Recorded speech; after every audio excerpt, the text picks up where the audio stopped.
effects of fasting, real quick. Fasting changes us. It doesn't change God. You don't fast to change God. Fasting changes the one who's fasting. Number two, fasting moves you into better positioning. Number three, fasting increases your spiritual capacity. Very important to understand this. When I began to study fasting and began to fast as a lifestyle, I was incredibly shocked at what I discovered in fasting.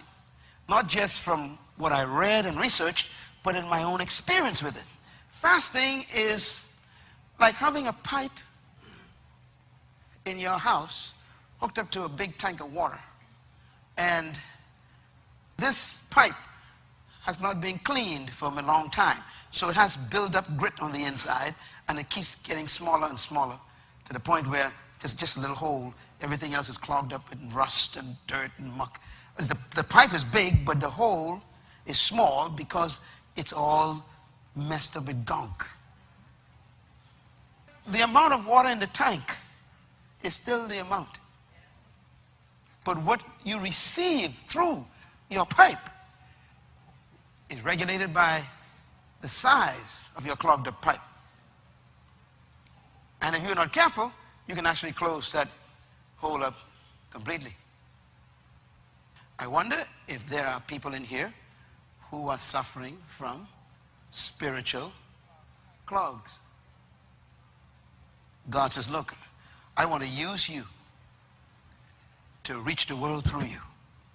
I want to solve that problem in your house through you. I want to solve that problem in your family through you. I want to solve that problem in your community through you.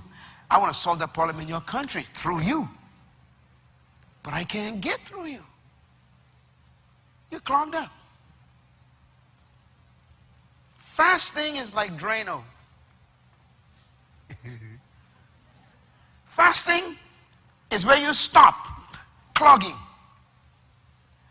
and begin to allow purity to eat away the gunk so that your capacity comes back to its fullness, so that the force of God's power becomes so strong that anything you turn your pipe on is changed. That's what fasting does. It doesn't increase God, it increases you. Is that clear? So the devil is so glad you are full of food. Could you imagine? You walk up to a guy filled with demons and you clogged up. And you start praying in the name of Jesus. Come out. Oh Lord, the demon says, little drops coming through you.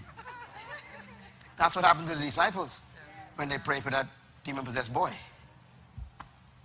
They were saved. They loved Jesus. They were with him, his disciples. But the demon says, we ain't coming out because the force it takes to get us out ain't coming through you. You eat too much. You watch TV too much.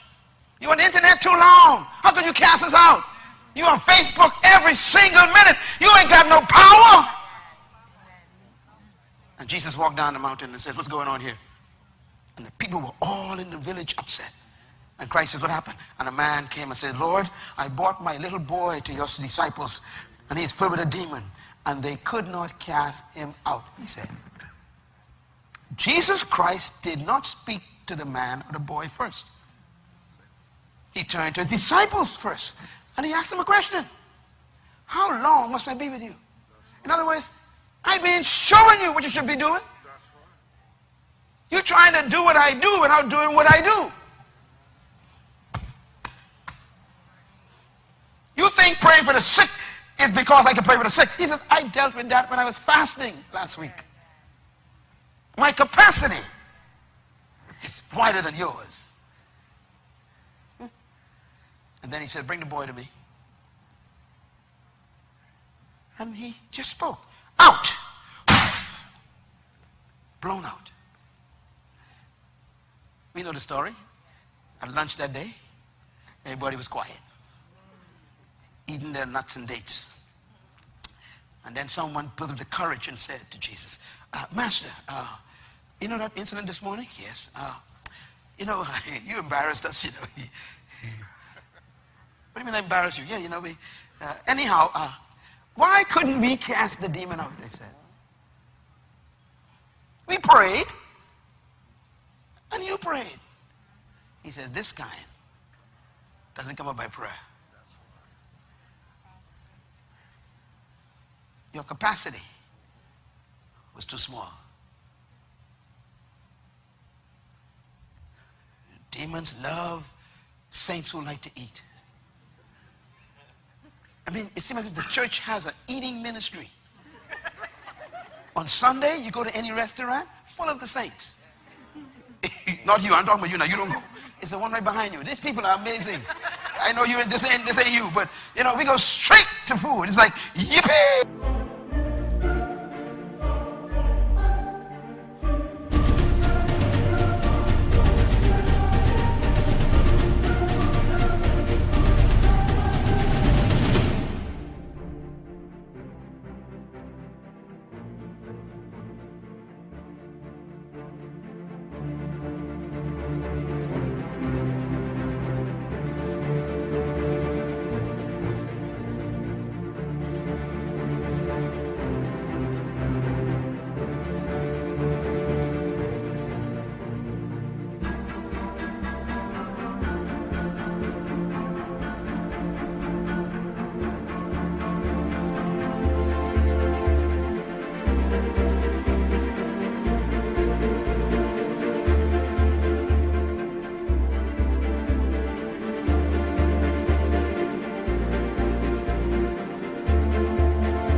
We're free to eat now. And every buffet is filled with anointed people. We just love, you know, and the devil says, take more, take more. And the devil knows you come to prayer meeting, you know, go to eat first. He said, eat first. You need to eat first before you go to prayer meeting. Eat. Eat dinner before you come. Eat boy, eat girl. And he wants you to come here with your belly full of food. You know, this prayer ain't going to work. You're clogged up. He said, this kind doesn't come out except by prayer and fasting. The good news is, in the next few days, you will become a threat to the devil. You are going to become powerful. And the power is going to be because of your obedience to God in this consecration. This is why I get so excited about a fast, because I know that I become more dangerous. Your capacity will increase. Number 4, fasting breaks habits.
Spiritual bondage.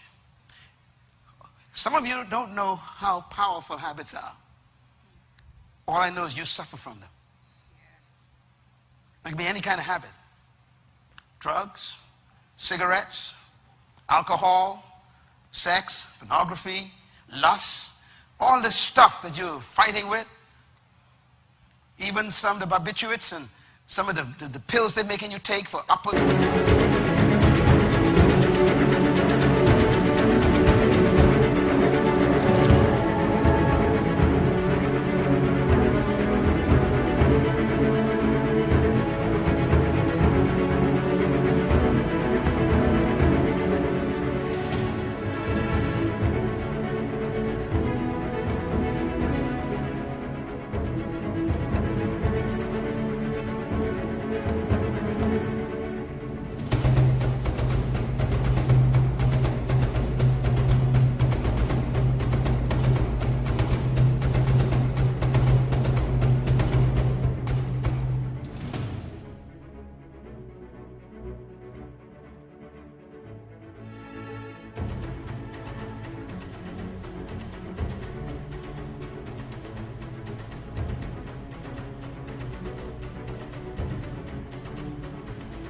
uppers and downers and all this stuff. You know, on a fast, fasting cleans you out so much. It breaks habits.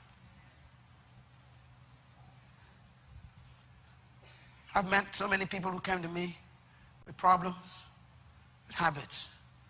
As, you know, from alcohol and drugs to pornography and sex. And I'd say, look, you go on a fast.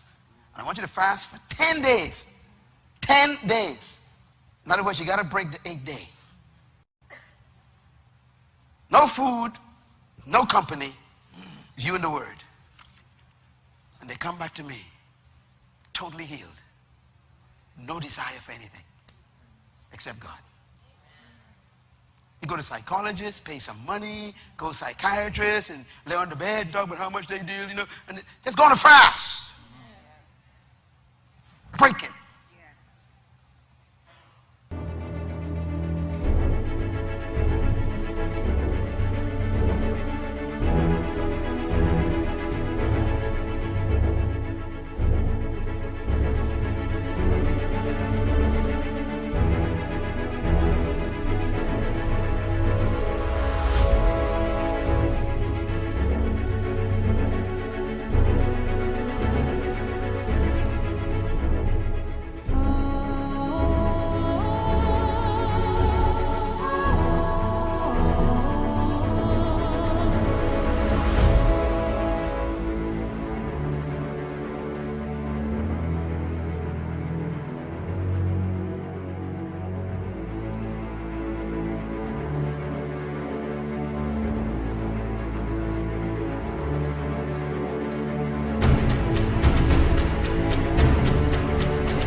Healing shall rise like the sun. Number 5, fasting quiets the heart. That's one of the benefits. So you can hear God better. Get ready to hear God like you never heard him before. By the time you reach the 14th day, you're going to be a walking grenade. If someone pull your clip, you explode on earth. Because on the 14th day is the second day of freedom. The first day of freedom is when you hit the 7th day, and then hit the 8th day for new beginnings. The 14th day is the day that you become renewed completely. No hindrance. That's when your heart becomes totally pure before God.